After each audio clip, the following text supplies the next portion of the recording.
Welcome to four సాయిస్ TV. Big debate కార్యక్రమానికి స్వాగతం. మగవకు రాజ్యాధికారం. మన దేశానికి స్వతంత్రం వచ్చి దరిదాపుగా 70 ఏళ్ళు అయిపోయినప్పటికీ ఇప్పటి వరకు మనం ఏదైతే మహిళలకు ప్రాతినిధ్యం కల్పిస్తున్నామా, వాళ్ళకి సంరక్షణ కల్పిస్తున్నామా, వారికి సంబంధించిన రిజర్వేషన్స్ మీద అమలు చేశామా, సరిసమానంగా చూస్తాము అని కేవలం మాటలలో చెప్పే ప్రభుత్వాలు, రాజకీయ పార్టీలు ఎలక్షన్ల సమయంలో వారికి ప్రాతినిధ్యం కల్పించడానికి ఎవరైనా ముందుకొస్తున్నారా? అసలు వాస్తవంగా చూశాలంటే మహిళలను మనం ఎలా చూస్తున్నాం? ఒక దశలో చూడాలంటే ఎప్పుడైతే మహిళలకు 33% రిజర్వేషన్ కల్పిస్తామని చెప్పిన ప్రభుత్వాలు ఎవరు దానికి అడ్డంకులు కల్పించారు? దేని గురించి కల్పించారు? ఒకవేళ మీకు గనుక పార్లమెంట్లో బిల్లు పాస్ అయినప్పటికీ రాజ్యసభలో పాస్ కాకపోవడానికి కారణాలు ఏంటి?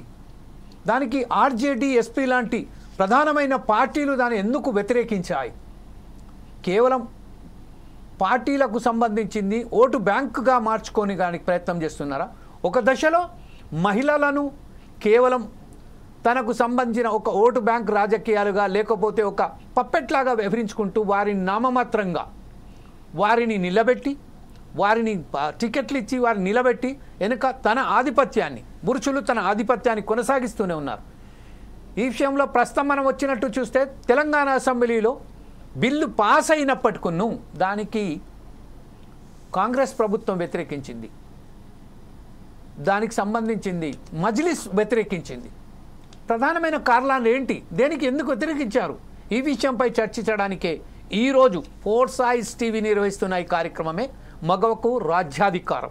ఈ విషయంలో ఈరోజు మనతో మాట్లాడడానికి, మనకు సంబంధించిన సమస్యలను, ఈ సమస్య అసలు పార్లమెంట్లో కానీ అసెంబ్లీలలో కానీ బిల్లు పాస్ కాకపోవడానికి కారణాలు ఏంటి, పాస్ అయినప్పటికీ మహిళలకు రిజర్వేషన్స్ ఎందుకు కల్పిస్తలేరు, అసలు వాస్తవంగా రాజకీయ పార్టీలు వారు ఈ పట్ల సిన్సియర్గా ఉన్నారా, లేకపోతే కేవలం నామమాత్రంగానే ఇచ్చినట్టు మళ్ళీ గుంజుకునేటట్టు వ్యవహరిస్తున్నారా అనే విషయంపై ఈరోజు చర్చించడానికి మనతోని పాలు పంచుకోవడానికి దాసోజీ లలిత గారు, రచయిత్రి, మహిళా నాయకురాలు గారు అయినటువంటి దాసోజీ లలిత గారు మనతోటి జూమ్ లింక్లో లైన్లో ఉన్నారు. అలాగే కందుల సంధ్యారాణి, మాజీ జడ్పీటీసీ కూడా మనతోటి కొద్దిసేపట్లో మనతో జాయిన్ అయిపోతారు. అలాగే నర్ర నిర్మల గారు, మహిళా ఉద్యమ నాయకురాలు గారు కూడా మనతో జాయిన్ అయిపోతారు. అలాగే మహిళా మైనారిటీ నాయకురాలైనటువంటి ఓట్ నీడ్ గ్యారంటీ ఆర్గనైజేషన్ అధ్యక్షురాలైనటువంటి సుగరా బేగం గారు కూడా మనతోటి ఈరోజు ఫోన్ లైన్లో లేక వీడియోలో జాయిన్ అయిపోతారు జూమ్లో. ప్రస్తుతం మనం ఒకసారి సుధాకర్ శర్మ గారు, మా చీఫ్ అడ్వైజర్ అయినటువంటి సుధాకర్ శర్మ గారి దగ్గరికి వెళ్ళి ఈ విషయంపై వాస్తవానికి మహిళా రిజర్వేషన్లకు ఆటంకాలు ఎవరు కల్పిస్తున్నారు, మీరు చిత్తశుద్ధి ఉంటే దాన్ని అమలు చేయండి, మహిళలకు రిజర్వేషన్స్ కావాల్సిందల్లా ప్రకటించండి, ఉద్యోగాలనే కాకుండా పొలిటికల్గా వాళ్ళకు అధికారం కల్పించండి. సరిసమానంగా చూసే ఈ మహిళా లోకంలో మనం ఎందుకు వీరికి ఇంత నిర్లక్ష్యంగా వ్యవహరిస్తున్నాము, వారికి చిన్న చూపు ఎందుకు చూస్తున్నాము? మాట వరసకేనా మనం చెప్తున్నది? ఇంకొక దురదృష్టమైన విషయం ఏంటంటే, మనం సౌదర్న్ పార్ట్లో కేవలం కొంచెం మనకు మంచిగానే మనం చూస్తున్నాం మహిళలకు సంబంధించింది. కానీ అదే నార్దర్న్ పార్ట్లో ఎప్పుడైతే చూస్తామో ఎంత దరిద్రంగా వాళ్ళు వ్యవహరిస్తారంటే మహిళల పట్ల అది వర్ణాతీతం. దానికి ఉదాహరణే మనం చూస్తాము. ప్రతిరోజు నార్దర్న్ బ్లాక్లలో, నార్దర్న్ ఇండియాలో ఎంత దారుణంగా హింసించబడతారో మహిళలు మనం చూస్తూనే ఉన్నారు. అనేక సమస్యలతో సతమవుతున్న ఈ మహిళా నారీ లోకానికి సంబంధించి ఈరోజు సుధాకర్ శర్మ గారు మీరేమంటారండి ఈ విషయంపై? నమస్తే జమీల్జీ. ముఖ్యంగా ఈరోజు మనం ఒక చారిత్రాత్మకమైనటువంటి అంశాన్ని గురించి చర్చిస్తూ ఉన్నాం. ఈ అంశం చారిత్రాత్మకం ఎందుకు అంటే, మహిళల విషయంలో, ఒక సమాజ నిర్మాణ విషయంలో మన దేశంలో ఎందుకు ఈ విధమైనటువంటి ఆలోచన సరళి ఉంది అని చాలాసార్లు మనసుకు అనిపిస్తూ ఉంటుంది. ఎందుకు అంటే, మనం ఎప్పుడు కూడా ప్రోగ్రెసివ్ థింకింగ్లో ఉండేటువంటి వాళ్ళం. అలాగే మనం ప్రస్తుతం ఆర్టిఫిషియల్ ఇంటెలిజెన్స్ ఏజ్లో ఉన్నాం. కానీ టెక్నాలజీ పెరిగినంత, టెక్నాలజీ వేగంగా ముందుకు వెళ్తున్నంత వేగంగా మన మనస్తత్వాలు ఎదగడం లేదు. అవి ముందుకు సాగటం లేదు. దాని యొక్క పర్యవసానమే ఈరోజు దాదాపు 75 సంవత్సరాలు అయిపోయినా కూడా స్వతంత్రం మనకు వచ్చిన తర్వాత ఈ రోజుకు కూడా ఫుల్ ఫ్లెడ్జ్డ్గా విమెన్ రిజర్వేషన్ బిల్, మనకు 128th amendment of the constitution bill ఏదైతే ఉందో విమెన్ రిజర్వేషన్ బిల్ 2023, అది మనకు ఆదరణకు నోచుకోవడం లేదు. అలాగే ముఖ్యంగా మనం పాలిటిక్స్లో ఎక్కడ చూసినా కూడా స్త్రీకి సంబంధించినటువంటి పాత్ర ఇప్పటికి కూడా చాలా తక్కువగా ఇన్సిగ్నిఫికెంట్గానే ఉంది. అది నిజంగా బాధాకరం. ఎందువల్ల అంటే మనం స్వతంత్ర పోరాటంలో కానివ్వండి, ఆ తర్వాత ప్రతి ఒక్క పోరాటంలో కూడా మనం ప్రతి ఒక్క ఉద్యమాన్ని కూడా మనం చూసినట్టయితే ప్రధాన పాత్ర భూమిక స్త్రీలు మహిళలు పోషించారు. అందువల్లే మనం వారి యొక్క సేవల్ని, వారు చేసినటువంటి త్యాగాల్ని ఎప్పుడూ కూడా విస్మరించరాదు. ఈ నేపథ్యంలో ప్రభుత్వాలు నిజంగా ఒక రకంగా మహిళల పట్ల చిన్నచూపు చూస్తున్నాయి. అది దురదృష్టకరం. అందువల్లే ఈరోజు చర్చా కార్యక్రమంలో పెద్దలందరినీ కూడా ఆహ్వానించడం జరిగింది. వారి యొక్క సలహాల్ని, సూచనల్ని, అలాగే స్త్రీకి సంబంధించినటువంటి, మహిళలకు సంబంధించినటువంటి రాజకీయ పాత్ర ఎలా ఉండాలి, వారి యొక్క పాత్ర మెరుగుపరచాలి అంటే, వారి యొక్క పాత్రను విస్తృతి చేయాలి అంటే మనం ఎలాంటి చర్యలు చేపట్టాలి అనేటువంటి అనేకమైన సున్నిత అంశాలు ఉన్నాయి. వాటన్నిటినీ కూడా మనం తెలుసుకుంటూ చర్చించుకుంటూ ఈ అంశంతో మనం ముందుకు సాగుదామని నేను అనుకుంటున్నాను. థ్యాంక్స్ సుధాకర్ శర్మ గారు. ప్రస్తుతం ఏదైతే ఉన్నదో మనం దాసోజీ లలిత గారి దగ్గరికి వెళ్దాం. దాసోజీ లలిత గారు, ప్రస్తుతం ఏదైతే ఉన్నదో మనకు టీఆర్ఎస్ ప్రభుత్వంలో 2014లోనే మనం ఒకసారి చూసాము. అది బిల్లుకు సంబంధించిన టీఆర్ఎస్ బారాసా తెలంగాణ రాష్ట్ర సమితి ఏదైతే బిల్లుని తీసుకొచ్చి ఆమోదించింది. కానీ తెలంగాణ టీఆర్ఎస్ ఎప్పుడైతే దానికి బిల్లుకి సపోర్ట్ ఇచ్చిందో కాంగ్రెస్ పార్టీ దానికి మౌనం పాటించింది. దేనికని? అది దానికి వాస్తవాలు ఏంటంటే, ఎప్పుడైతే కాంగ్రెస్ పార్టీ కానివ్వండి, లేకుంటే బీజేపీ కానివ్వండి, ఎంఐఎం కానివ్వండి, అనేక పార్టీలు ఎవరైతే ఉన్నారో వారికి సంబంధించిన ఎందుకు దాని మౌనం పాటించవలసి వచ్చింది? ఖాళీ మాట వరుసకైనా కేవలం మహిళలకు సంబంధించిన రిజర్వేషన్, టీఆర్ఎస్కు సంబంధించింది ఎప్పుడైతే వాళ్ళు బిల్ పాస్ చేసినప్పటికును మహిళా రిజర్వేషన్ కల్పించారా? ఈ విషయంపై మీరేమంటారండి? ముందుగా ఫోర్ సైడ్ ఛానల్ కి నమస్కారం. జమీల్ అన్న తెరువుతో ఇన్ని రోజులకి ఒక 2 సంవత్సరాల తర్వాతనైనా డిబేట్ లోకి అంటే చర్చలోకి ఈ అంశం వచ్చినందుకు చాలా సంతోషపడుతున్నాం. 2 ఏళ్లుగా ఎదుగుబడే ఉన్నాం ఈ బిల్ పాస్ అయినప్పటికీ. ఈ బిల్ ఎప్పుడు పాస్ అయిందంటే అది 24 సెప్టెంబర్ 24 2023లో ఈ బిల్ పాస్ అయింది. అయితే ఆ రోజు నారీ శక్తి పేరుతో ఈ బిల్ పాస్ అయింది. మేము ఏమంటున్నాం అంటే, ముందుగా ఈ రాష్ట్రంలో ఉన్నటువంటి బీఆర్ఎస్ పార్టీ ఏదైతే ఉందో అది మహిళలకు వ్యతిరేకం అని చెప్పొచ్చు. ఎందుకంటే తెలంగాణ రాష్ట్రం ఏర్పడినాక 2 సార్లు ప్రభుత్వం వేలింది కదా, 2 దశలు ప్రభుత్వం వేలింది కదా. అంటే 10 సంవత్సరాలు పరిపాలన చేసినటువంటి బీఆర్ఎస్ ప్రభుత్వంలో మహిళలకు కొరత అనేకంగా ఉంది. ఎందుకంటే మనం చూసిన రాష్ట్రపతి గవర్నర్ ఈ రాష్ట్రంలోకి వచ్చే వరకు కూడా ఒక మహిళా మంత్రులు లేరు కదా. పక్కన నుంచి డబ్బులు పెట్టి కొనుక్కొచ్చినటువంటి సందర్భంలో ఇంద్రారెడ్డిని, సబితా ఇంద్రారెడ్డిని, తర్వాత ఇంకొక మేడం సత్యవతి రాథోడ్ని కూడా మనం కొనుక్కొచ్చుకున్నారు కదా పార్టీలోకి. అట్లా మహిళా కొరత ఇది ముందు అది ఫ్యూడల్ పార్టీ కదా, ఇది దొరల party, feudal party, Ravula party, ఇది అగ్రవర్ణాల పార్టీ. కాబట్టి ఇందులో మహిళలకు ఎట్లాంటి స్థానం ఉండదు. అదే విధంగా ఇవాళ ఇదే లక్షణాలు కలిగినటువంటిది కూడా బీజేపీ పార్టీ అని చెప్పొచ్చు. 100కు 100 బీజేపీ పార్టీ కూడా ఈ లక్షణాలన్నీ కలిగి ఉంది.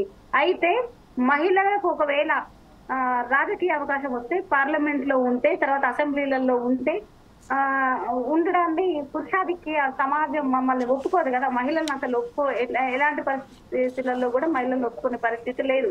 అయితే ఇంకొక విషయం ఏంటంటే, క్లియర్ గా మేము చెప్పదలుచుకుంది ఏంటంటే, ఇవాళ నారీ శక్తితో ఏర్పడిన బిల్లు ఇదివరలో ఎప్పుడు ఈ పార్లమెంట్ లోకి ఈ అంశం రాకముందు లల్లు ప్రసాద్ యాదవ్, ములాయం సింగ్ యాదవ్, మధు దండావతి గారు ఈ బిల్లును వ్యతిరేకించారు. ఈ బిల్లు పెట్టినప్పుడల్లా హిందూ కోడ్ మహిళా బిల్లు 33% బిల్లు కాదు అమలు చేయాల్సింది. వాళ్ళ మహిళల జనాభా ఎంత ఉందో అంత వాటా వారికి ఇవ్వవలసిందే అని చెప్తూ బాబాసాహెబ్ గారు ఈ న్యాయశాఖ మంత్రిత్వ పదవిలో ఉండి ఆ పదవికి రాజీనామా చేసినటువంటి వాడు బాబాసాహెబ్. అయితే ఇవాళ రాజ్యాంగ విరుద్ధంగా ఆ మహనీయుడి ఆశయానికి వ్యతిరేకంగా అదేంటి జంతర్ మంతర్ లో అది ఈడీ కేసు తన మెడకు చుట్టుకుంటుందని అన్న సందర్భంలో కేసీఆర్ బిడ్డ వెళ్ళి జంతర్ మంతర్ లో ఒక డ్రామా ఆడింది, అట్లా మద్దతు ఇచ్చింది. ఆమె ఈడీ కేసు తప్పించుకోవడం కోసం యావత్తు తెలంగాణ ప్రజలు అయితేనేమి, దేశంలో ఉన్నటువంటి ప్రజలైతేనేమి వీళ్ళందరిపైన ఆమెకి చిన్న చూపు ఉన్నట్టు తెలుస్తుంది. ఎందుకంటే హిందూ కోడ్ మహిళా బిల్లులో 33% మహిళలు మాత్రమే కాదు, ఎవరెవరు ఉండాలి, తర్వాత బీసీ మహిళల ప్రాతినిధ్యం, ఓబీసీ మహిళల ప్రాతినిధ్యం లేకుండా ఆ బిల్లు ఎట్లా పాస్ చేస్తారని మేము అడిగి ఉండవలసి ఉండే. కవిత అడగలేదు కదా, అడగకుండా ఇక్కడ ధర్నా చౌక్ ఎత్తేసిన వీళ్ళు జంతర్ మంతర్ లో ఢిల్లీలో మాత్రం ఆ ఉద్యమం చేయడానికి ఎట్లా అర్హురాలు ఏమీ కాదు కదా. ఏదేమైనప్పటికీ కూడా ఈ మహిళా బిల్ అనేది చాలా విచారకరమైంది, మహిళల పట్ల బాధాకరం. ఎందుకంటే ఓబీసీ మహిళల ప్రాతినిధ్యాన్ని చేర్చాలి, దాంతో పాటు నియోజకవర్గాల పునర్విభజన జరపాలి. ఇంకొకటి ప్రమాదాన్ని మేము గమనించినాం. ఏం ప్రమాదం ఉందనంటే 2028లో తెలంగాణలో ఎలక్షన్స్ జరుగుతాయి. 2029లో ఢిల్లీలో ఎలక్షన్స్ వస్తాయి. అప్పటి వరకు ఢిల్లీలో ఎలక్షన్స్ వస్తాయి. మరి నియోజకవర్గాల పునర్విభజన ఎప్పుడు జరుగుతుంది? బీసీ మహిళల వాటా ఎప్పుడు, వాళ్ళ ప్రాతినిధ్యం ఎప్పుడు కల్పిస్తారు? ఏదేంటి మహిళల అసలు జనాభా లెక్కలేవి, మహిళల జనాభా దామాషా ప్రకారం వీళ్ళని ఎప్పుడైతే పునర్విభజన మా జనాభా మేమెంతో చెప్పి మా ప్రాతినిధ్యాన్ని కల్పిస్తూ నియోజకవర్గాల పునర్విభజన జరగాలని మేము డిమాండ్ చేస్తున్నాం. రైట్ దాసు గారు, మరొకసారి మీ దగ్గర వస్తాను. ఇప్పుడు దాకా ఒకసారి మనం సొగరా బేగం గారు, అవుట్ నీడ్ గ్యారంటీ ఆర్గనైజేషన్ అధ్యక్షురాలు అయినటువంటి సొగరా బేగం గారు మనతోటి ఫోన్ లైన్ లో సిద్ధంగా ఉన్నారు. సొగరా బేగం గారు, నా మాట వినబడుతుందా మీకు? Very good afternoon ma'am, very good afternoon, welcome to the force ice TV debate. ఈ రోజు ఏదైతే ఉన్నదో మ్యామ్, ఒక విషయం అంటే ఏ పార్టీ అయినప్పటికీ కేవలం మహిళలకు సంబంధించి రిజర్వేషన్ కల్పిస్తాము, వారికి సరైన సమానంగా చూస్తామని చెప్తున్నారు. కానీ ఆచరణలో మాత్రం ఏ పార్టీ కూడా, పార్టీలకు అతీతంగా ఏ పార్టీ కూడా మహిళలకు సరైన సమానత్వం ఇవ్వలేకపోయింది. దానికి ప్రధానంగా కాంగ్రెస్ పార్టీ కూడా ఏదైతే ఇంతకుముందు బిల్ ప్రవేశపెట్టినప్పుడు మౌనం వహించింది.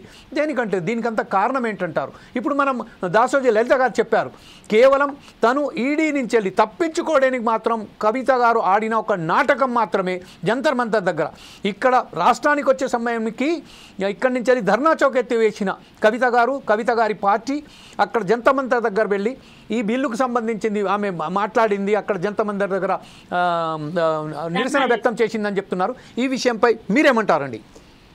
ఇప్పుడు ఏదైతే మా సోదరిమణి అయినటువంటి దాసోజీ లలిత గారు చెప్పారో వారితో నేను నమస్తే అమ్మా, వారితో 100% నేను ఏకీభవిస్తున్నా. ఎందుకంటే మా సోదరిమణి 20 ఏళ్ల నుండి తను కూడా తెలంగాణ పోరాటంలో, తర్వాత అదేవిధంగా బీసీలకు న్యాయం జరగాలని బీసీ ఉద్యమాలలో, అదేవిధంగా వచ్చిన మహిళా బిల్లులో మా బీసీ మహిళల వాటా ఎంత అనే దాంట్లో, అదేవిధంగా ఒక రచయితగా కవయిత్రిగా మా సోదరిమణి చేసేటువంటి పోరాటానికి ముందు హ్యాట్సప్ చెప్తూ ఆమెతో 100% ఏకీభవిస్తూ నేను ఏం చెప్పదలుచుకున్నానంటే, ఈరోజు ఈ దేశంలో ఉన్నటువంటి ఏ రాజకీయ పార్టీ అయినా కావచ్చు కాక, ఏ రాజకీయ పార్టీకి కూడా మహిళల యొక్క చట్టసభలలో వాళ్ళ ప్రాధాన్యత ఉండడము అంత ఇంపార్టెంట్ లేదు వాళ్ళకి, ఎవరికి కూడా, ఏ రాజకీయ పార్టీకి కూడా. అయితే కొన్ని మహిళా ఉద్యమాల వల్ల బాబాసాహెబ్ అంబేద్కర్ గారు రాసినటువంటి రాజ్యాంగం ప్రకారం కావచ్చు, వీటన్నిటినీ కూడా ఒకసారి బేరేజ్ వేసుకుంటే తప్పకుండా మహిళలకు కూడా రిజర్వేషన్ ఇవ్వాలనే కంపల్షన్ పరిస్థితిలో మొన్న బీజేపీ గవర్నమెంట్ మహిళా బిల్లు పాస్ చేసింది. కానీ ఎంత కుట్రపూరితంగా అది పాస్ చేసిందంటే, ఇందాక మా సోదరిమణి చెప్పినట్టుగా, యాక్చువల్ గా ఇప్పుడు మహిళలు ఎవరైనా పార్లమెంట్ లో ఉంటే అందరూ కూడా వాళ్ళు అగ్రవర్ణాలకు సంబంధించినటువంటి మహిళలే ఉంటారు, వారసత్వంతో వచ్చినటువంటి మహిళలే ఉంటారు, డబ్బున్న మహిళలే ఉంటారు, ధనవంతుల కుటుంబంలోనే ఉండే మహిళలే ఉంటారు. అంటే ఇప్పుడు మీరు చూడండి, రాజకీయాలంటేనే ధనవంతులతోటి జరుగుతున్నటువంటి ఒక వ్యాపారం, అంతేగాని రాజకీయం అంటే ప్రజల కొరకు చేసేటువంటి పరిపాలనగా ఈ దేశంలో మనం మచ్చుకైనా చూసేటువంటి పరిస్థితి లేదు.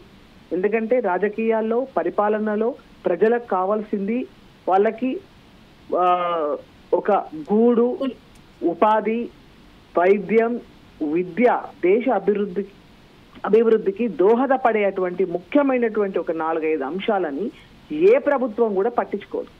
ఈ పేద ప్రజలకి ఏదో ఒక 3-4 చిన్న చితక పథకాలు పెట్టి ఏంటంటే సస్తున్నోడికి నోట్ల ఒక చుక్క నీళ్లు పోసినట్టుగా ఆ పథకాలు ఉంటాయి. చనిపోతున్న వాళ్ళకి ఒక నీళ్ల చుక్క, అట్లా చనిపోకుండా ఒక నీళ్ల చుక్క పోసినటువంటి పథకాలు పెట్టి పరిపాలన సాగుతున్నటువంటి పరిస్థితి మనం చూస్తా ఉన్నాం. నిజానికి భారతదేశం పేద దేశం కాదు, కానీ ఈ పరిపాలిస్తున్నటువంటి నాయకులు ఎవరైతే ఉన్నారో వాళ్ళు ధనం సంపాదించే అటువంటి పేద మనసు కలిగినటువంటి నాయకులు. భారతదేశం పేద దేశం కాదు, భారతదేశం సంపన్న దేశం. భారతదేశంలో అన్ని రకాలైనటువంటి సంపద ఉన్నటువంటి ఖనిజ సంపద గాని, అడవి సంపద గాని, అన్ని రకాల సంపద ఉన్నటువంటి దేశం. కానీ సరైన పాలకుల చేత రాజ్యాంగం ఉంటేనే ఈ దేశంలో ఉన్నటువంటి ప్రజలకు న్యాయం జరుగుతుందని చెప్పి బాబాసాహెబ్ అంబేద్కర్ గారు ఆ రోజు ఏ రోజైతే ఆయన రాజ్యాంగాన్ని రాసినప్పుడు, ఆయన చూసినప్పుడు, ఆయన చెప్పినప్పుడు జరిగిందో, నిజానికి ఈ రాజ్యాంగం నిజంగా మనకు ఈ స్వతంత్రం వచ్చిన తర్వాత, రాజ్యాంగం అమల్లో వచ్చిన తర్వాత ఏ రాజకీయ పార్టీ చేతిలో కూడా సరైన వ్యక్తులు లేక ఈ దేశం పేద దేశంగానే నెట్టబడతా ఉంది. ఇంకా ఇప్పుడు వచ్చి 75 ఏళ్ళు అయిపోయింది, స్వతంత్రం వచ్చి 75 ఏళ్ళు అయిపోయింది. రాజ్యాంగాన్ని అమలు చేసుకోవడం ఇది 75 ఏళ్ళు అవుతా ఉంది. కానీ ఇంకా అభివృద్ధి చెందుతున్న దేశంగా ఉంది, కానీ అభివృద్ధి చెందిన దేశంగా లేదు. మన దేశం తర్వాత స్వతంత్రం వచ్చిన దేశాలు అవన్నీ కొన్ని అభివృద్ధి లిస్ట్ లోకి వచ్చినాయి, కానీ మన దేశం అభివృద్ధి లిస్ట్ లోకి రాకపోవడానికి గల కారణం ఏంటంటే ముఖ్యంగా ఈ రాజ్యాంగం ఎవరి చేతిలో అయితే ఉందో వాళ్ళు సరైన నాయకులుగా లేరు. వాళ్ళు ధనం సంపాదించే పేద మనసు గల వాళ్ళ చేతిలో ఉంది కాబట్టి దేశం ఈ రకంగా ఉంది. అయితే ఎప్పుడు కూడా దేశ అభివృద్ధి అనేది పురుషులతో పాటు మహిళలు అభివృద్ధి చెందితేనే దేశ అభివృద్ధి జరుగుతుంది.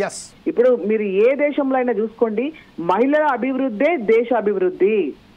మహిళల యొక్క విద్యాపరంగా, వైద్యపరంగా, రాజకీయ పరంగా, అన్నిటి పరంగా మహిళలు కూడా సమానత్వంగా ఉన్న దేశమే అభివృద్ధి చెందుతుంది తప్ప అది ప్రజాస్వామ్య దేశం కావచ్చు, లేకపోతే ప్రజాస్వామ్యం లేని దేశం కావచ్చు గాక.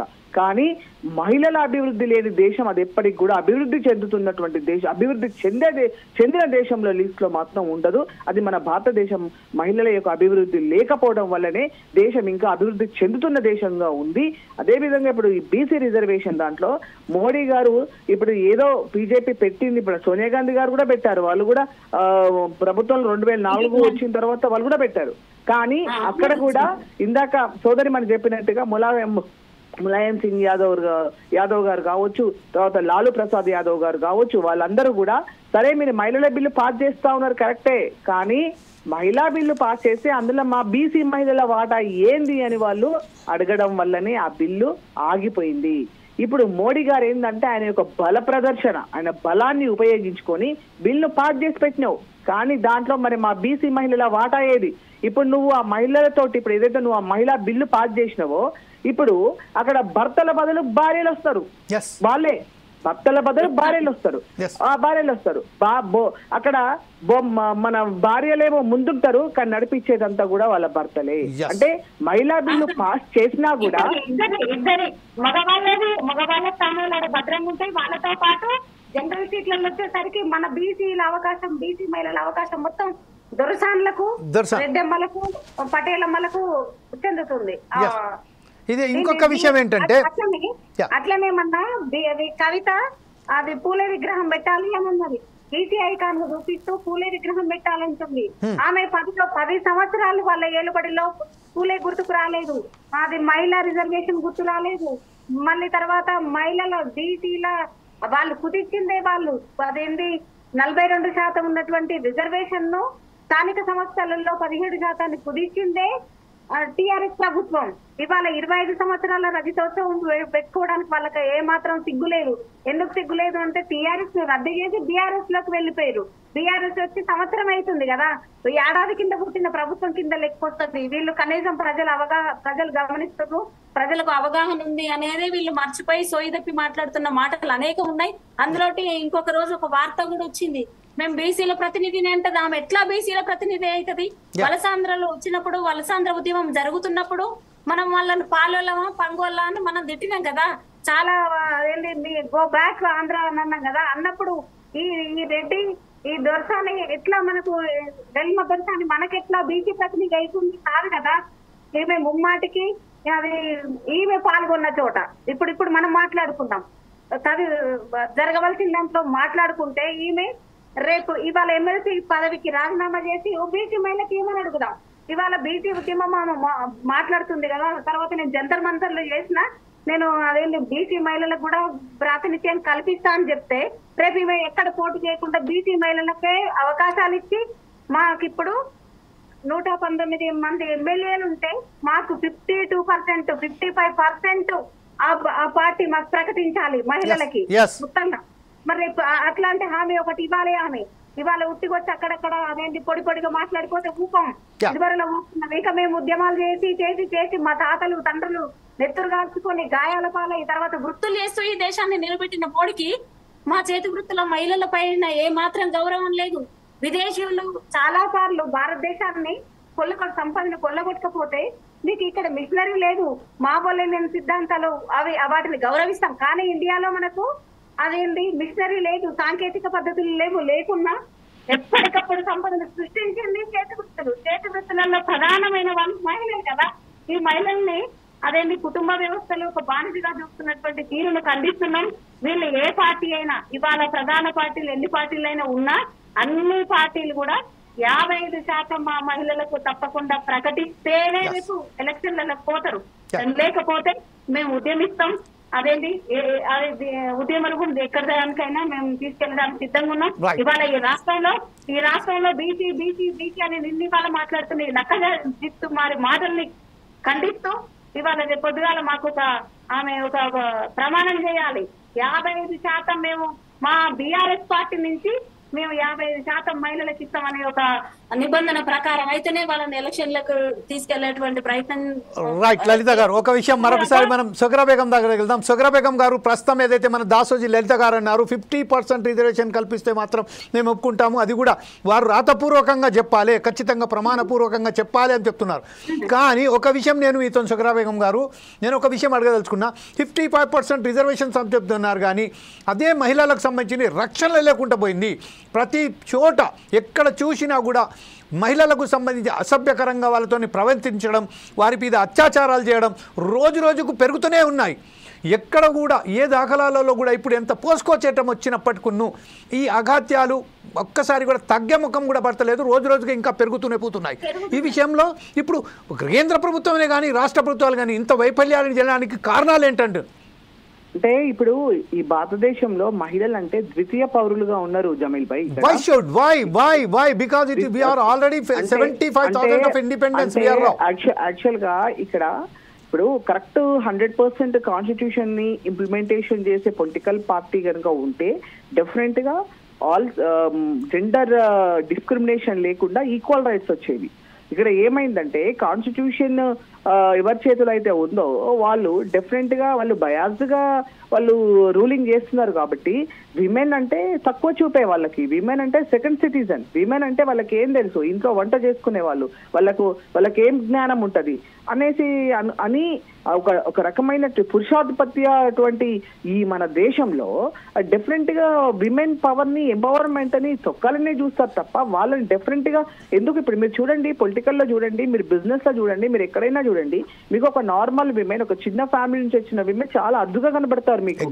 వాళ్ళు అంటే డెవలప్మెంట్ లో ఇప్పుడు నిజానికి ఇప్పుడు వాళ్ళకి ఏంటంటే ఒక బ్యాక్గ్రౌండ్ లేకపోతే without any background women can't survive in any profession. A profession లో కూడా ఒక బ్యాక్గ్రౌండ్ లేకుండా ఒక సామాన్య మహిళ బయటకు వచ్చి వాళ్ళు ఎదిగేటువంటి పరిస్థితి లేదు. ఇప్పుడు మీరు ఇందాక ఒక పాయింట్ చెప్పారు, చాలా ఇంపార్టెంట్ పాయింట్. అసలు విమెన్ కి సెక్యూరిటీ లేదు అంటే దానికి రీజన్ ఏంటంటే మనం ఎన్నుకున్నటువంటి పొలిటీషియన్స్ కి బాధ్యత లేదు. ఫస్ట్ ఆఫ్ ఆల్ వాళ్ళకి రెస్పాన్సిబిలిటీ లేదు. వాళ్ళు ప్రజాప్రతినిధులుగా గెలిచి వాళ్ళు ఏమనుకుంటున్నారంటే just they are using their power.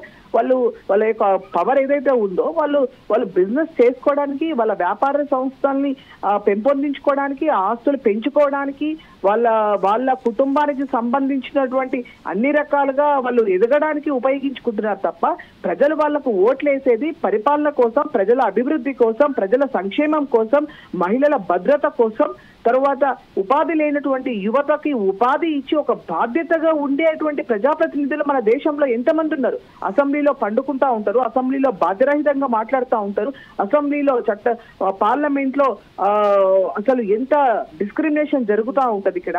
కాబట్టి ఇక్కడ ఏమైందంటే ఎవరైతే వ్యాపారాన్ని రాజకీయం చేస్తున్నారో వాళ్ళు అందరూ కూడా ఒక యూనిటీగా ఉన్నారు. ఎవరైతే పాపం ఈ అన్యాయానికి బలైపోయి బానిసత్వంతో తిండి లేక, ఉపాధి లేక, ఇల్లు లేక, ఆత్మగౌరవం లేక, బతుకు తెరువు లేక, ఏమి లేక ఉన్న వాళ్ళందరూ కూడా విచ్ఛిన్నంగా ఉన్నారు. వీళ్ళందరినీ కూడా ఏకతాటి పైకి తీసుకొచ్చేటువంటి నాయకత్వం ఈ దేశంలో లోపించింది.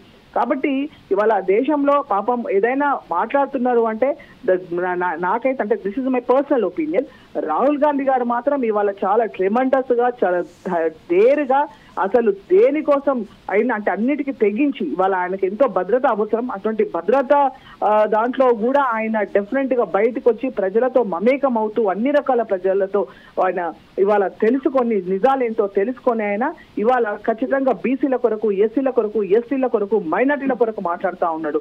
ఇవాళ ఉన్నటువంటి ముఖ్య వ్యవస్థలు ఈ దేశంలో ఏమున్నాయో ఆ వ్యవస్థల్లో ఈ వర్గాలకు సంబంధించినటువంటి భాగస్వామ్యం ఏదని చెప్పి ఇవాళ నిలదీసి అడుగుతా ఉన్నాడు. ఇవాళ నిలదీసి అడుగుతున్నటువంటి రాహుల్ గాంధీ గారిని మీద కూడా కేసులు ఫైల్ చేస్తూ ఇవాళ బీజేపీ ప్రభుత్వం ఎంతసేపటికి మతాన్ని అడ్డు పెట్టుకొని పరిపాలన చేస్తుంది తప్ప ప్రజల సంక్షేమం కోసం ఇవాళ ఆలోచించేటువంటి పరిస్థితి లేదు. ఇవాళ వేరే దేశాలేమో అన్ని కూడా వాళ్ళ ఒక క్రియేటివిటీ తోటి ఇవాళ వాళ్ళ సైంటిఫిక్ గా కానీ, టెక్నాలజీ పరంగా కానీ వాళ్ళు డెవలప్ అవుతా ఉంటే మన దేశం మాత్రం ఇవాళ కేవలం ఇంకా మతాల దగ్గరే మాట్లాడుకుంటూ ఇవాళ నిజంగా కాన్స్టిట్యూషన్ మీద ప్రమాణం చేసేటప్పుడు వాళ్ళు ఏమని ప్రమాణం చేస్తున్నారు, కులాలకు మతాలకు అతీతంగానే మాట్లాడుతూ ఉన్నారు. కానీ దరిద్రం ఏంటంటే, దురదృష్టం ఏంటంటే, ఈ దేశ ప్రజల దురదృష్టం ఏంటంటే ఇవాళ కొంతమంది కేవలం మతం పేరుతోటి మతం పేరు చెప్పి మరి రాజకీయాలు మాట్లాడుతున్నారు అంటే అది నిజంగా అది కాన్స్టిట్యూషన్ కి ఎగనెస్ట్ అది. కానీ అటువంటి వాళ్ళ మీద ఎవరు చర్యలు తీసుకోవాలి? వాళ్ళు రాజ్యాంగం మీద ప్రమాణం చేసినప్పుడు వాళ్ళు ఏం మాట్లాడుతూ ఉన్నారు? మతాలకు కులాలకు అతీతంగా మాట్లాడతామని చెప్పి ప్రమాణం చేసే ప్రతి ప్రజాప్రతినిధి కూడా అసలు మతం పేరు కానీ, కులం పేరు కానీ తీయకుండా ప్రజల అభివృద్ధి సంక్షేమం కోసమే మాట్లాడాలి. తర్వాత ఇప్పుడు ఇందాక అంటే కవిత గారి కోసము బీఆర్ఎస్ ప్రభుత్వం, ఇంకా మనం కవిత గారి కోసం మనం ఎంత తక్కువ మాట్లాడితే అంత మంచిది అనేది నా ఒపీనియన్. ఎందుకంటే ఇవాళ బీఆర్ఎస్ కోసం ఎంత తక్కువ మాట్లాడితే అంత మంచిదని నా ఒపీనియన్. ఎందుకంటే కేసీఆర్ గారు ఆయన ప్రభుత్వంలోకి వచ్చిన తర్వాత ఆయన యాక్చువల్ గా అసలు ఇందిరా పార్క్ దగ్గర ఉన్నటువంటి ధర్నా చౌక్ నే తీసేసినటువంటి గొప్ప నాయకుడు ఆయన కేసీఆర్ గారు. కానీ ఆయన దిగిపోగానే వాళ్ళ కూతురు వచ్చి అక్కడ మరి ధర్నాలు చేస్తా ఉంది. అంటే వాళ్ళు అధికారంలో ఉంటే ఒకటి మాట్లాడతారు, అధికారంలో లేకపోతే ఇంకొకటి మాట్లాడతారు. ఇందాక సోదరి దాసోది లలిత చెప్పినట్టుగా ఖచ్చితంగా 5 ఏళ్ళు ఒక్క మహిళా మంత్రి లేకుండా పరిపాలన చేసినటువంటి పార్టీ ఏదైనా ఉందా అంటే స్వతంత్రం వచ్చిన తర్వాత మొన్న బీఆర్ఎస్ పార్టీ కేసీఆర్ గారు ప్రభుత్వం చేసింది. అంటే ఇవాళ ఒక్క మహిళా మంత్రి లేకుండా వాళ్ళు పరిపాలన చేసిండ్రు. రెండోసారి పక్క పార్టీ నుంచి తెచ్చుకున్న 2 మహిళలకు వాళ్ళ మంత్రి పదవులు చేసిండ్రు. అసలు నీ సొంత పార్టీలో, నువ్వు జెండా మోసే పార్టీలో, నీ తండ్రి నాయకత్వం చేస్తున్నటువంటి పార్టీలోనే మహిళలకు అక్కడ నాయకత్వం లేదు, మహిళలకు విలువ లేదు, మహిళలకు కనీసం గౌరవం లేని పార్టీలో నువ్వు ఎమ్మెల్యేగా పనిచేసినావు, ఎంపీగా పనిచేసినావు. అప్పుడు లేవని నీ నోరు ఇప్పుడు నీ మీద కేసు రాగానే, నువ్వు జైలుకు పోయి రాగానే ఇప్పుడు నువ్వు మహిళలు అని చెప్పి ఒకటి తీసుకొని మాట్లాడుతావు. నువ్వు పూలే సిద్ధాంతం మాట్లాడుతావు. మీ తండ్రి గారేమో భూస్వాముల పరిపాలన చేస్తూ ఉంటాడు. భూస్వాములకు ఇంకా భూములు వచ్చేటట్టుగా చేస్తాడు. మొత్తం 10 ఏళ్ళు రియల్ ఎస్టేట్ వ్యాపారం చేసి తెలంగాణలో భూములు లేనటువంటి ప్రజలందరినీ కూడా బిచ్చగాళ్ళని చేసి ఆత్మగౌరవం లేకుండా ఇవాళ వాళ్ళ స్థితులు, వాళ్ళ గతులు ఎంత దీనంగా దిగజారిపోయినాయి అంటే నిజంగా చాలా బాధాకరం. 10 ఏళ్ళు కేసీఆర్ గారు తెలంగాణ పేరు మీద ఆయన అధికారంలోకి వచ్చి ఇవాళ తెలంగాణలో మొత్తం రైతు బంధు పేరు మీద భూస్వాములకు లక్షల కోట్ల డబ్బులు ఇచ్చినావు.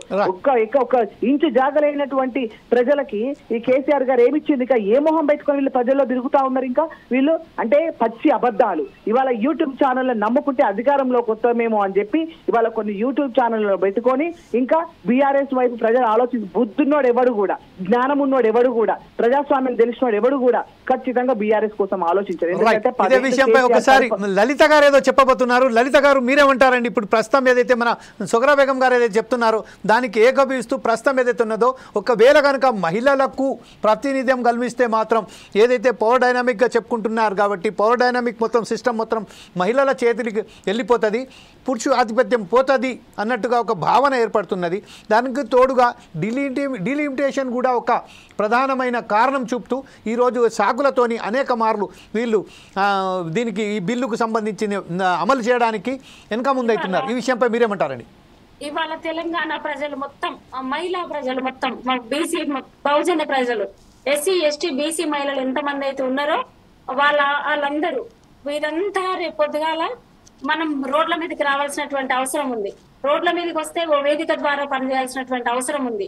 2023 సెప్టెంబర్ 23వ తేదీననే ఎప్పుడైతే బిల్ పాస్ అయిందో ఒక 3-4 నెలల తర్వాత ఇదేంటి, ఇది ఇట్లా ఉంది, ఇది ఎవరు మాట్లాడట్లేరేంటి ఈ బిల్ పైన అనేది మేము చర్చ చేసుకున్నాం. చర్చ చేసుకున్న తర్వాత బీసీ మహిళా రాజకీయ రిజర్వేషన్ వేదికను ఒకటి నిర్మాణం చేసుకొని దాంట్లో కొన్ని అంశాలను తీర్మానాలు చేసుకొని జిల్లా స్థాయి జిల్లాలలో ఉమ్మడి 10 జిల్లాలలో తిరిగి మనం మహిళల ప్రాతినిధ్యాన్ని కూడగట్టుకొని దీని ఉద్యమ రూపం తీసుకొచ్చుకొని ప్రభుత్వాల పైన మనం పోరాటం చేసి బిల్లు కోసం కావాల్సినటువంటి అన్ని అంశాలను ఏంటి మాకేం కావాలంటే 55% రిజర్వేషన్ కావాలి. అవి అన్ని పార్టీలు ఇవ్వాలి.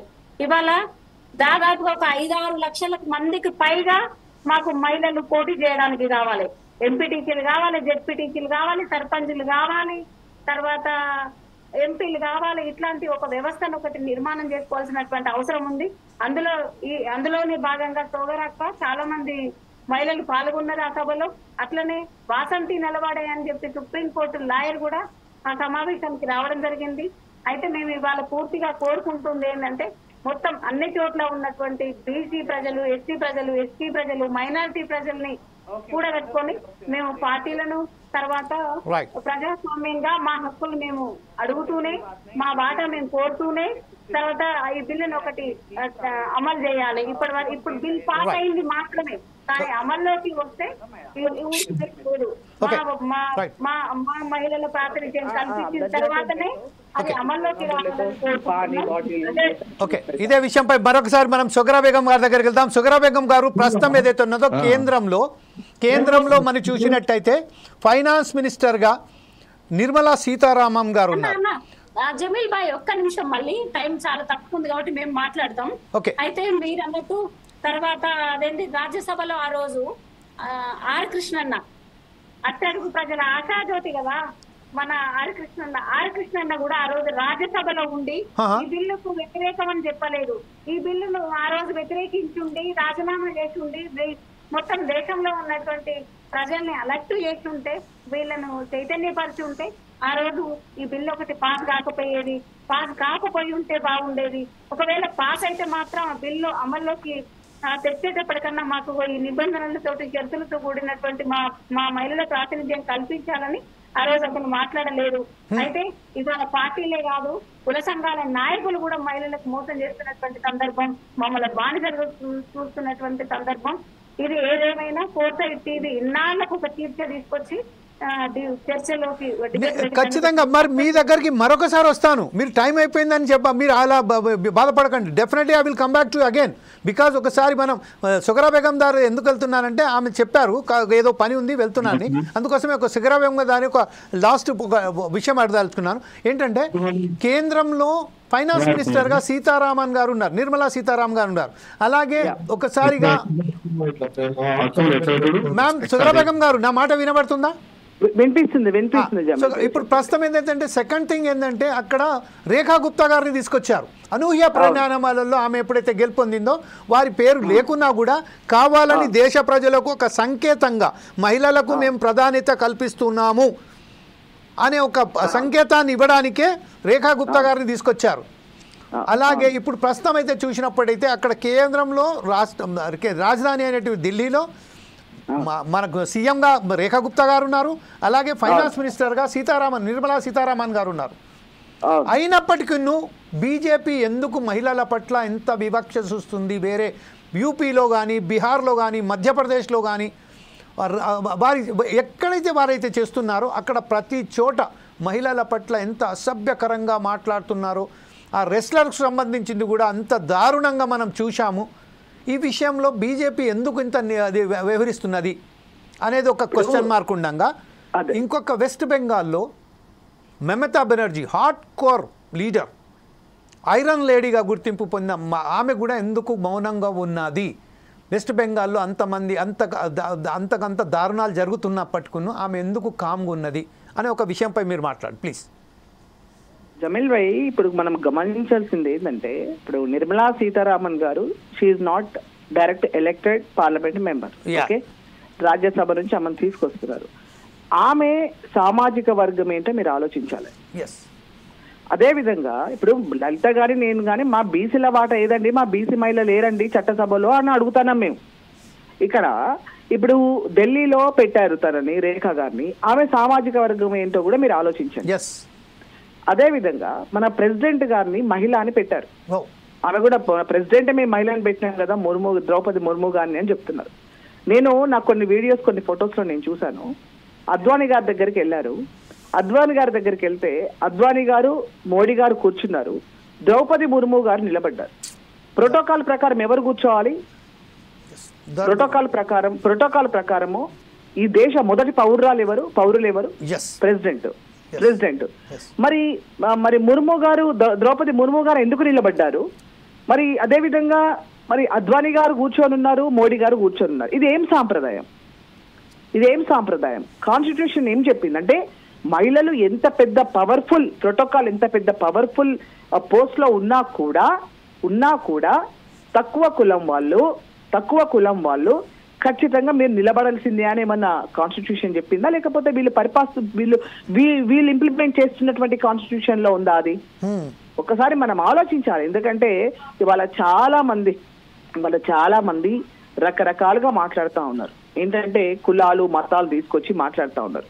ఏదైనా కావచ్చు కాక, కానీ ఎవరికి ఏ కులం ఉన్నా, ఎవరికి ఏ మతం ఉన్నా ఖచ్చితంగా మనం ఎవరమైనా కూడా ఈ దేశానికి సంబంధించినటువంటి మన భగవద్గీత కావచ్చు, మన ఖురాన్ కావచ్చు, మన బైబిల్ కావచ్చు, మనకందరికి కూడా మన బ్రతుకు తెరువు పుస్తకం ఏదుందంటే అది మన కాన్స్టిట్యూషన్ బుక్, రాజ్యాంగం బుక్. మనకు ఆ రాజ్యాంగం బుక్ లో ఒక ప్రోటోకాల్ ప్రకారము వాళ్ళు ఏ కులం కావచ్చు, ఏ మతం కావచ్చు, ఖచ్చితంగా ఒక ప్రోటోకాల్ పాటించాలి.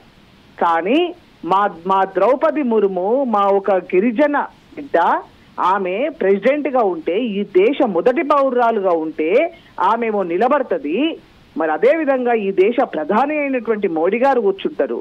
ఈ దేశానికి సంబంధించినటువంటి బీజేపీ నాయకులైనటువంటి పెద్దలు అద్వానీ గారు కూర్చొని ఉంటారు. అంటే ఇది వివక్ష కాదా? అదేవిధంగా నిర్మలా సీతారామన్ ఆమె ఎలక్టెడ్ కాకపోయినా కూడా ఆమెను మళ్ళీ ఆమెను ఆర్థిక శాఖ మంత్రిగా ఆమె ఏ సామాజిక వర్గం ఆమెని? అయితే అక్కడ కేజ్రీవాల్ గారిని, అక్కడ ఆమ్ ఆద్మీ పార్టీని ఓడగొట్టారు. ఆమ్ ఆద్మీ పార్టీ ఓడగొట్టి ఇవాళ కేజ్రీవాల్ సామాజిక వర్గానికి సంబంధించినటువంటి ఒక మహిళను తీసుకొచ్చి మేము మహిళను చెప్తా ఉన్నారు.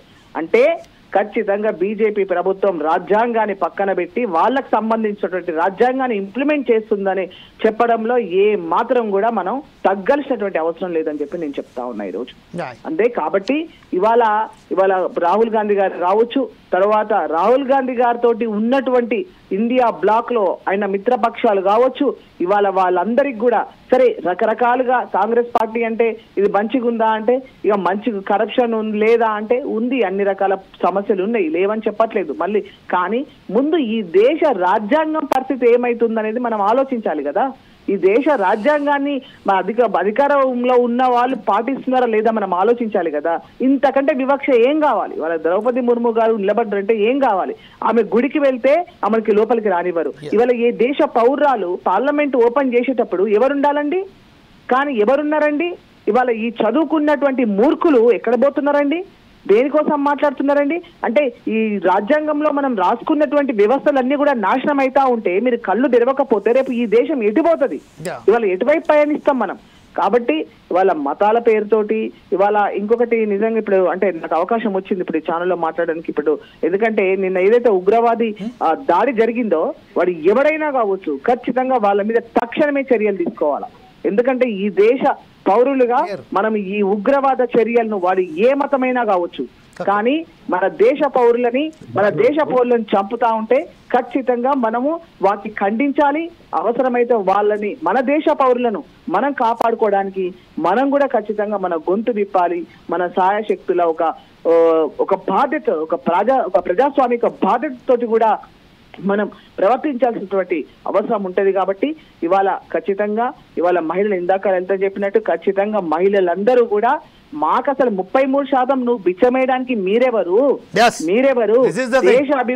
దేశ అభివృద్ధి అంటేనే మహిళలు. కాబట్టి ఇవాళ మహిళల జనాభా ఎంతో దేశవ్యాప్తంగా ఇవాళ మా రాహుల్ గాంధీ గారు అడుగుతున్నారు, ఎస్సీ బీసీ మైనార్టీ మాకు జనగణన జరగాలి దేశవ్యాప్తంగా అంటున్నారు. తెలంగాణలో చేపించారు.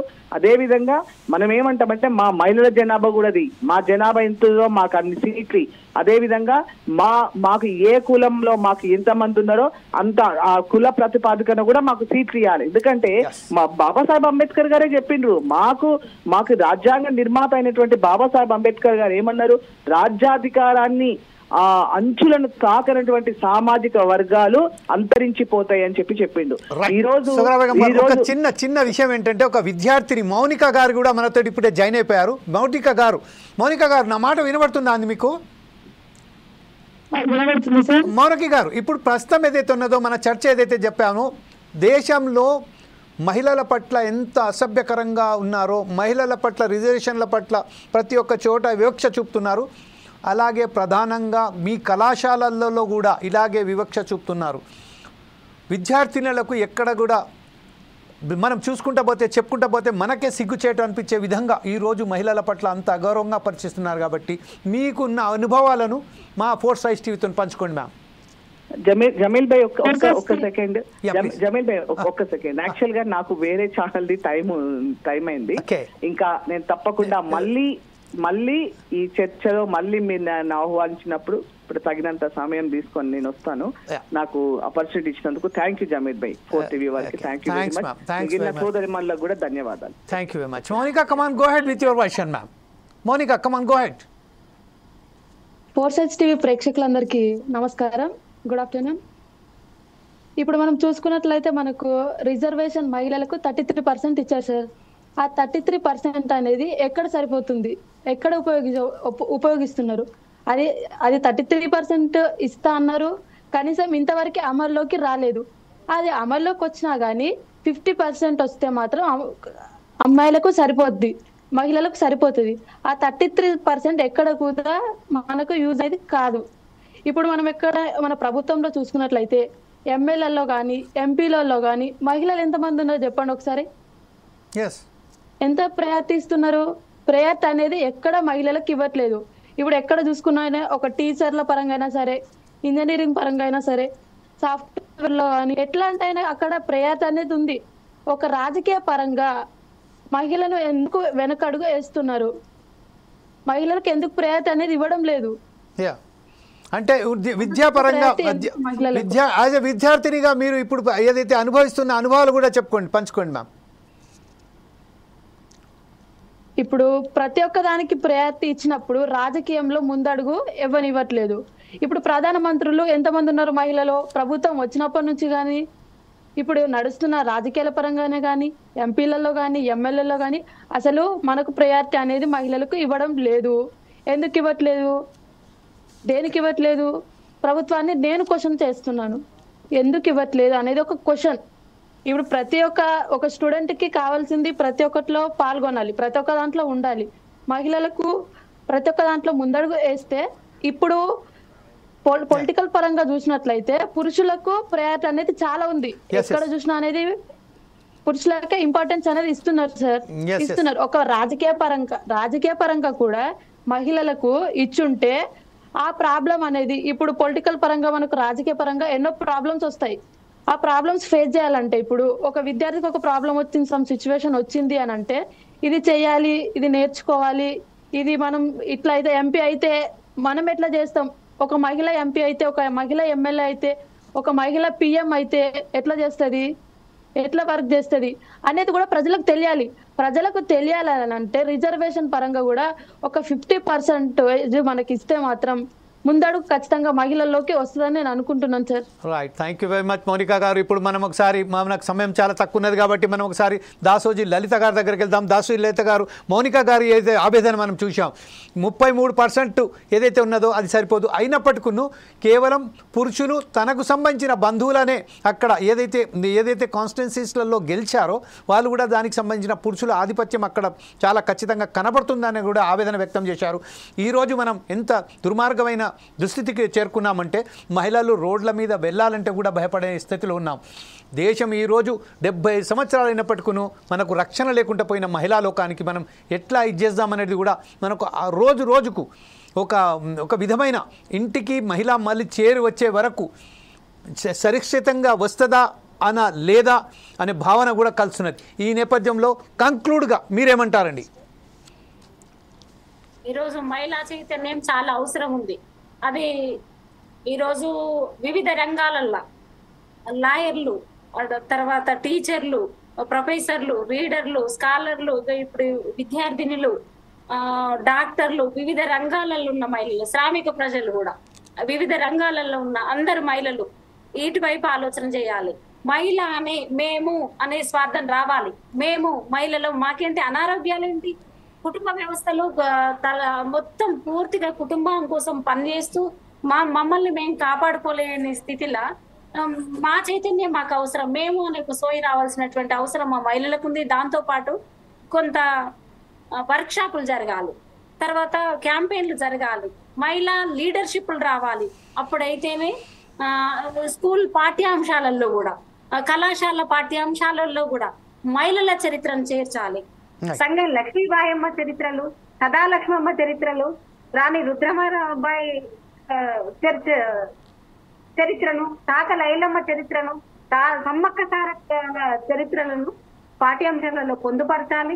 దాంతో పాటు ఈ పాఠ్యాంశాలలో మహిళలకు సంబంధించిన అనేక విషయాలు, 1-2 కాదు, వాళ్ళ పుట్టుక నుంచి మహిళ అంటే ఎవరు సార్, మహిళ ఎట్లా వస్తుంది, మహిళ ఎట్లా బతుకుతుంది, వడ్ల గింజ నుంచి తప్పించుకొని ఉంటుందో ఊరుతుందో, పుట్టిన పసిప్రాణం ఆడపిల్ల అయితే చాలు వడ్ల గింజ తప్పించుకొని తర్వాత అదేంటి కొంత చదువు అయితే చదువు, లేకపోతే లేదు, అక్కడి నుంచి వివాహ వ్యవస్థ, తర్వాత కుటుంబ వ్యవస్థ, తర్వాత అది ఇవన్నీ దాటుకొని మహిళ కడప దాటలేని పరిస్థితులలో నుంచి చాలా మంది కడపలు దాటవలసినటువంటి అవసరం ఉంది, ఉద్యమాలు సృష్టించుకోవాల్సినటువంటి అవసరం ఉంది. దాంతో పాటు మహిళా బిల్లు కోసం పోరాటం చేయాల్సినటువంటి అవసరం ఉంది. ఇప్పుడు ఒక తెల్లే విద్యార్థిని వచ్చింది కదా, వాళ్ళు కూడా అందరం కలిసి సమిష్టిగా ఉద్యమం చేయాలి. తర్వాత మన సోగరాక్క కూడా మాట్లాడినటువంటి అనేక మంది మహిళలు, వివిధ రంగాలలో ఉన్న మహిళలు బయటికి రావాలి. అప్పుడైతేనే సంపూర్ణమైనటువంటి మహిళలకు సాధికారత వస్తుంది, చట్టసభలకు రావాలి. ఈ అవకాశం ఇచ్చినటువంటి ఫోర్సైట్ టీవీకి, తర్వాత మా జగీల్ బాయ్కి, తర్వాత ఇంతకుముందు అందరికీ థ్యాంక్ యూ వెరీ మచ్. ఒకసారి సుధాకర్ శర్మ గారి దగ్గర కంక్లూడ్గా ఈ రోజు ఏదైతే మనం మహిళా బిల్లులకు సంబంధించిన, మహిళా రిజర్వేషన్ సంబంధించింది ఎంత ఆవేదనగా, ఇంకొక విషయం ఎంత బాధాకరంగా మాట్లాడారో మనం చూసాం. వారికి సంబంధించిన ఎవరైతే ఈ బాధలను తట్టుకోలేక, మనకు జన్మనిచ్చిన తల్లులే ఈరోజు ఇంత బాధపడుతున్నారు. అయినప్పటికీ మనకు కనీసం మన బాధ్యతగా వివరించలేకపోవడానికి కారణాలేంటి? దీనికి అరికట్టడానికి మనం ఏదైనా చట్టసభలలో కానీ వివిధ రంగాలలో కానీ వారికి సరైన ప్రాధాన్యత ఇవ్వదలుచుకున్న చిత్తశుద్ధి ఈ ప్రభుత్వాలకు కానీ ఈ రాజకీయాల పార్టీకి ఉన్నదని మీరు భావిస్తున్నారా? కంక్లూడ్గా మీరు చెప్పండి సార్.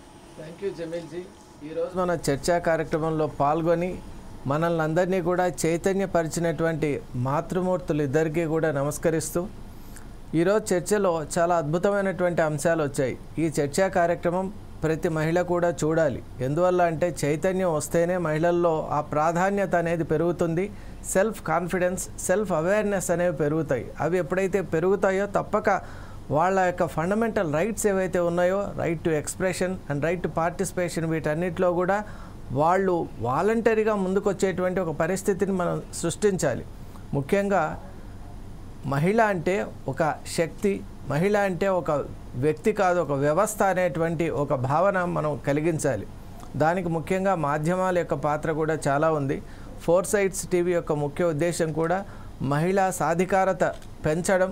ఎందువల్ల అంటే మహిళలు ఎంతెంత అభివృద్ధి చెందుతూ ఉంటారో అక్కడ తప్పక సమగ్రమైనటువంటి అభివృద్ధి ఉంటుంది అని నమ్మినటువంటి మాధ్యమం ఫోర్ సైడ్స్ టీవీ. కాబట్టి ఇటువంటి ప్రయత్నాల్ని మేము ముందుకు తీసుకొని వెళ్తున్నాం. ఈరోజు కార్యక్రమంలో మాట్లాడినటువంటి లలిత గారికి మరోమారు అభినందిస్తూ ఉన్నాను. ఎందువల్ల అంటే వారు చేసినటువంటి ఉద్యమం, పోరాటం, అలాగే వారు ఇప్పటికి కూడా చేస్తున్నటువంటి కృషి మాత్రం నిజంగా అది చిరస్మరణీయం. ఇలాంటి మహిళామూర్తులు, మహిళామణులు ఎక్కడ ఉంటారో ఆ ప్రాంతం అంతా కూడా తప్పక చైతన్యవంతమై నిజంగా మహిళలంటే మన మాతృమూర్తులే. వారు ఎంతగా అభివృద్ధి చెందుతూ ఉంటారో, వాళ్ళెంత ఆనందంగా, సంతోషంగా వారి యొక్క కోఆపరేటివ్ ఒక స్పిరిట్తో కనుక పార్టిసిపేట్ అయ్యి డెవలప్మెంట్ యాక్టివిటీస్లో వారు ఉంటారో, వారి ప్రాధాన్యత పెరిగే కొద్దీ తప్పక దేశం, రాష్ట్రం సర్వత్రా కూడా ప్రపంచవ్యాప్తంగా కూడా ఈరోజు మనం గమనించినట్టయితే భారతీయ సంస్కృతి ప్రకారం కూడా మహిళకు అత్యంత ప్రాధాన్యత ఇవ్వాలి అని మన గ్రంథాలు చెప్తున్నాయి. వాటిని నిజంగా ఇంప్లిమెంట్ చేయాలి. మనం ఎందువల్ల అంటే పార్టీలు కొంత సంకుచితమైనటువంటి ధోరణితో వాటి యొక్క స్వార్థ ప్రయోజనాలని ప్రధానంగా పెట్టుకొని అవి ముందుకు వెళ్తున్నాయి. కానీ నిజంగా మనం చూసామంటే ఎక్కడ కూడా మహిళ యొక్క పాత్ర అద్వితీయమైనటువంటిది. స్వతంత్ర సంగ్రామంలో కూడా మనం చూసాం, వారు చేసినటువంటి కృషి మనం ఎవరూ మరవలేం. అలాగే ఈనాటికి కూడా ఎంతోమంది మహిళా రచయితలు ఉన్నారు. లలిత గారు చెప్పినట్టు ప్రొఫెసర్స్ కానీ, రీడర్స్ కానీ, స్కాలర్స్ కానీ అనేక రంగాల్లో వాళ్ళు ఎంత కృషి చేస్తున్నా కూడా వాళ్ళ కృషికి ఒక గుర్తింపు లేదు, ఒక రికగ్నిషన్ అనేది లేదు. వాళ్ళ సర్వీసెస్ అన్నీ కూడా అలా తీసుకుంటున్నాం, కానీ ఇంత సర్వీసెస్ ఇస్తున్నటువంటి వాళ్లకు ఎస్టీమ్డ్ పొజిషన్ ఇవ్వాలి అనేటువంటి ఒక భావన మనలో లేదు. అది నిజంగా చాలా దురదృష్టకరం. ఇప్పటికీ మనం ఇటువంటి చైతన్యవంతమైనటువంటి, స్ఫూర్తిదాయకమైనటువంటి చర్చా కార్యక్రమాలు, అలాగే రకరకాలైనటువంటి వ్యవస్థల ద్వారా మహిళల్లో నిజంగా వాళ్ళలో ఆత్మవిశ్వాసం పెరిగేటట్టు మనం చేయగలగాలి. చేసి ప్రభుత్వాలని కూడా మెడలు వంచి ఈ యొక్క ఏదైతే 55% అని అన్నారో అది నిజంగా సమంజసమని నాకు అనిపిస్తోంది. ఎందువల్ల అంటే మహిళలు వాళ్ళ ఆలోచన విధానం చాలా హోలిస్టిక్గా ఉంటుంది. వాళ్ళు తీసుకునే నిర్ణయాలు కూడా అంత జ్యుడిషియస్గా ఉంటాయి. కాబట్టి వాళ్ళ పార్టిసిపేషన్ వల్ల అద్భుతమైనటువంటి నిర్ణయాత్మక శక్తి పెరుగుతుంది.